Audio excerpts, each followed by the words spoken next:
Hey, Mr. Howard here to talk about the ending and some analysis of Sir Gawain and the Green Knight. It's totally worth doing. Before we do, though, just some terms for you that will help you out. In order to understand what goes on with Sir Gawain, you need to understand some character type terminology. You probably run into these things before, so this is probably just review for you. But just in case, here they are. When we talk about characters in literature and stories, we talk about the difference between flat and round characters and static and dynamic characters. These are two binaries. Characters can fall into one or both of these binaries. A flat character is a two-dimensional character without adequate development. We don't hear their history. We don't understand their motivation. There's no sort of backstory. So they exist generally to move the plot along. And we call them a flat character because you could sort of replace them in the story with a cardboard cutout. You only ever see them from one angle, and you don't really understand their complexities or their motivations. Sir Gawain and the Green Knight is entirely full of flat characters. The vast majority of characters are flat. They're not adequately developed. In fact, I might argue that the only actual round character in the entire story is Gawain himself. Every other character seems to exist just to move the plot along, and we don't really understand them. You might argue that the Lord/Green Knight is round, but what really are his motivations other than his Aunt Morgana has asked him to do things? Then we got a round character, which is a three-dimensional character with adequate backstory, history, and character development to understand their motivations, why they do what they do. We can look at them from multiple angles and understand their decision-making paradigm. And I think we have enough information on Gawain to do that. I mean, he's a nephew of the king. We know why he went on the quest. We understand his feelings about his own life and his code of chivalry and the conflict that he's got there. We can really understand him as a person. He's a round character. The next binary is what we call static versus dynamic character. A static character is a character who does not change in motivation, morality, or outlook over the course of a story. So their internal character stays the same. Now, there is a tendency for flat characters to be static. Because we don't know enough about those characters. We can't see them change. We can't understand that change. So flat characters are almost always static. But static characters are not always flat. There are plenty of round characters who are static. A good example would be Beowulf. Beowulf, we understand his history. We understand his motivation. We understand why he does what he does, but he never changes. He starts the story freaking awesome, and he ends the story freaking awesome, and nothing changes about him throughout the entire story. A dynamic character, on the other hand, is a character who does change in motivation, morality, or outlook. Their interaction with the world changes. The most obvious dynamic character in the history of literature might be Scrooge from A Christmas Carol, if you've ever watched or read that story. He's a miser, and he has a formative changing experience with a bunch of ghosts and becomes generous and kind. And so that would be a good example of a dynamic character. There's only one dynamic character in all of Beowulf, and that's Unferth, who is a sort of skis-bag warrior in Denmark and realizes the error of his ways and gives Beowulf his sword and seems to make a big change. In Sir Gawain and the Green Knight, we only have one dynamic character as well, and it's Sir Gawain. Gawain changes when he realizes that he's failed. And accepts and internalizes that failure and wears the belt as a symbol of it. And so his dynamic character change is going to be important to the theme and the understanding of the story. And so as I start going over the end of the story, keeping in mind the dynamic character shift of Gawain and why that's important, I think will help you understand what's going on. Don't confuse a character who is our perception of them changes because we learn something about them. Like the lady in this story, we think she's kind of amoral. She's a bad person because she's trying to seduce Gawain. But then we find out that she was doing it on the orders of her husband as part of a test, and so she's not actually that person. That doesn't mean that she as a character changed. It means that we as an audience perceive her differently. So she's not a dynamic character. She doesn't make a change. She was the same throughout. Our understanding of her changed. Whereas Gawain, he changes. And that's what makes a dynamic character. So if you can identify a dynamic character shift, you can almost always identify a theme of the story. So let's talk a little bit about, I got to move myself, about the ending of the story. Uh, we can start by looking at Sir Gawain's Code of Chivalry and how badly he failed. Remember that we've got a lot of symbols in Sir Gawain and the Green Knight, and we'll talk about symbols. I'll run through symbols in a second. But one of the primary symbols is the symbol on the shield of Sir Gawain. The red represents sacrifice. The shield has 5 sides, but the star has 5 points, and these represent the 5 points of chivalry in Gawain's humanity. And it's a star, and it's gold because it's an ideal. It's something you reach for, something you set yourself to guide yourself by. But ideals are unattainable. They can't be attained by physical human beings. We're always flawed. And so when you look at Gawain and how he failed his Code of Chivalry, it's really telling. Beowulf is a success. He's always a success. He's fearless. He's perfect. He himself is an ideal. Gawain is not. And some people would argue that this makes Gawain a more likable character. I poll my classes generally about who they like better, Sir Gawain or Beowulf, and almost always Gawain comes out on top. He's the more likable one, which is interesting because he's the one who's flawed. He's the one who failed. And there's something that's human and connecting about that. So let's go through his Code of Chivalry. We have those 5 elements. Faith.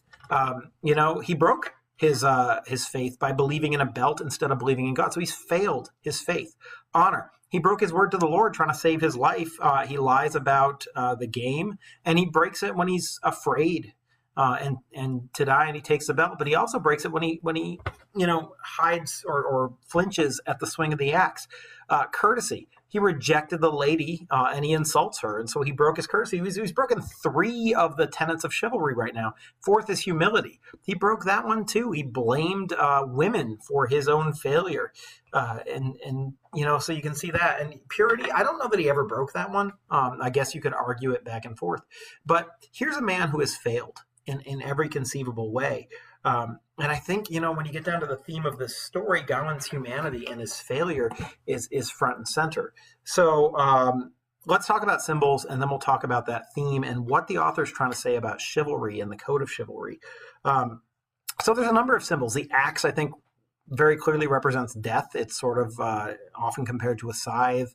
So you've got the symbol of death. You've got Gawain's shield, which is clearly symbolic of Gawain and his faith and his code and the things that he tries to live up to. And it turns out that his faith and his code are his shield in his major encounter with the lady. So even though he never actually uses his shield in a physical combat, he uses his symbolic shielding elements to protect himself from sinning throughout the entire story, and that comes across clearly. We've got this green belt, which comes to represent failure and his humanity. The reason that Gawain is unable to live up to this is because of his desire to live, his human weakness, the frailty of the flesh, like all those sorts of things. And so the belt, I think, is an enormously powerful symbol in the story of his own humanity and his own failures and his own weakness, which he thinks he can overcome at the beginning, but his great character shift, his dynamic character moment, is when he comes to accept his own flaws, his own failures, and sort of internalize them and work to improve, work to follow the ideal. But you can't achieve an ideal. You can only try, and trying makes you better. So chivalry is unattainable, but trying to live up to it makes you a better person. So we have the axe, we have the shield, we have the belt. I think those are very clear symbols. We also have the doe, the boar, and the fox, which all symbolically represent the day's activities during those scenes. So we have lots of sort of symbolism going on. But the overall symbolism, the numerological symbolism of 4 parts, being the 4 parts of the human life cycle: birth, youth, maturity, and death. And that this whole thing being an allegorical representation of our lives. We're all Gawain. We're all humans. We're all struggling to find our way in life, and we're all going to face the axe. One of the really interesting things that I didn't talk about last time in the allegory is the role that the Green Knight plays. I mean, he's sort of a fate figure. I would argue that he's sort of a God figure. His ambiguity connects him to nature, but I think it also connects him to God. Medieval stories are full of sort of a scary, vengeful God. Thou shalt fear the Lord thy God is a statement that goes back. And I think the Green Knight himself, he's the one who is judging Sir Gawain at the end of the story. And it turns out that his entire year was a test. And this guy's other name is the Lord. And it turns out that even when Gawain thought he was alone with the lady, the Lord was watching. The Lord knew It was all constructed, and anything that Gawain did, the Lord found out about, and so he gets judged by him and spared by him at the end, even though he fails. I think, like when you come down to the theme of the story as a whole, you can look at the Lord as a symbol for God, and the whole story is about, sort of the failure and the difficulties of struggling to attain an ideal, and chivalry is impossible to attain. But does that mean that chivalry shouldn't be attempted? And I think the emphatic answer of this story is no, chivalry should be attempted. We need to have a code. It's the code that saves Gawain's life. Sure, he fails. And the exciting thing about the story is that your failures are not a repudiation of trying. It doesn't matter that you fail. It matters that you try, and you get forgiven, even praised for trying hard. Knowing that you might not be successful, and for accepting your failures and trying to learn from them. And so there's this Judgment Day moment at the end of the story where Gawain is theoretically going to get his head chopped off, but he's been bad. He's failed, but he hasn't failed fatally. And therefore he's worthy of praise. And that's all humans can hope to do. And I think there's something really forgiving and really uplifting about that lesson. That for all of us, it doesn't matter if we fail, we're going to fail. We're going to make mistakes. And it's not about making mistakes dooming you. It's about overcoming your mistakes. It's about trying to live up to your ideals and be the best person you can. Like this is a great empowering story, I think, on that level. Speaking of symbols, though, we've got the Lord and the test. Your whole life is a test, and at the end you get judged whether you're going to be successful or not. But the other players in this test, the test couldn't have been carried out without the lady. And the question is, what does the lady represent? Very clearly, she's in the hunting temptation scenes, and she represents temptation. The hot dessert illusion that we've got at the end of the story, and those sorts of things. Maybe she's a Satan figure. You could make that argument too, that she's been assigned by the Lord to tempt Gawain, and he could fall into that temptation. She offers him money, she offers him sex, she offers him the various things that human beings fall prey to during their lives. So you could argue that the lady is sort of a Satan figure, or you could argue that Morgana, the old witch, is the actual Satan figure, and that she's using the lady to her ends. I think either of those arguments work on a symbolic level when you start digging into the allegory of this story. So anyway, I think, when you get down to your theme or your lesson is about chivalry, it's about the unattainability of chivalry, but also the importance of having a code, of trying to follow a code. And I think Gawain is a flawed character, but he's likable because he's flawed. And that's one of the things about romantic heroes, especially medieval romantic heroes. The ones that we like the most have to have flaws, because you can't love a person who's perfect. It would be infuriating to have them be perfect all the time. They've got to have flaws. And so I think maybe one of the lessons about romantic heroes that comes out of Sir Gawain and the Green Knight, and, apply this to your own life. I think, the reason people like Gawain more than Beowulf is because he's flawed. And the lesson is that it's more important to find somebody who has flaws that you can respect than to find somebody who you admire for other reasons. So, being able to see somebody and understand their flaws and respect those flaws is the key to having, a good relationship. Maybe, I don't know, relationship advice from a book from 1490 or whatever. I mean, does it still apply? Maybe it does. So there's a lot of things in this book that I think we can take and we can internalize and we can look at.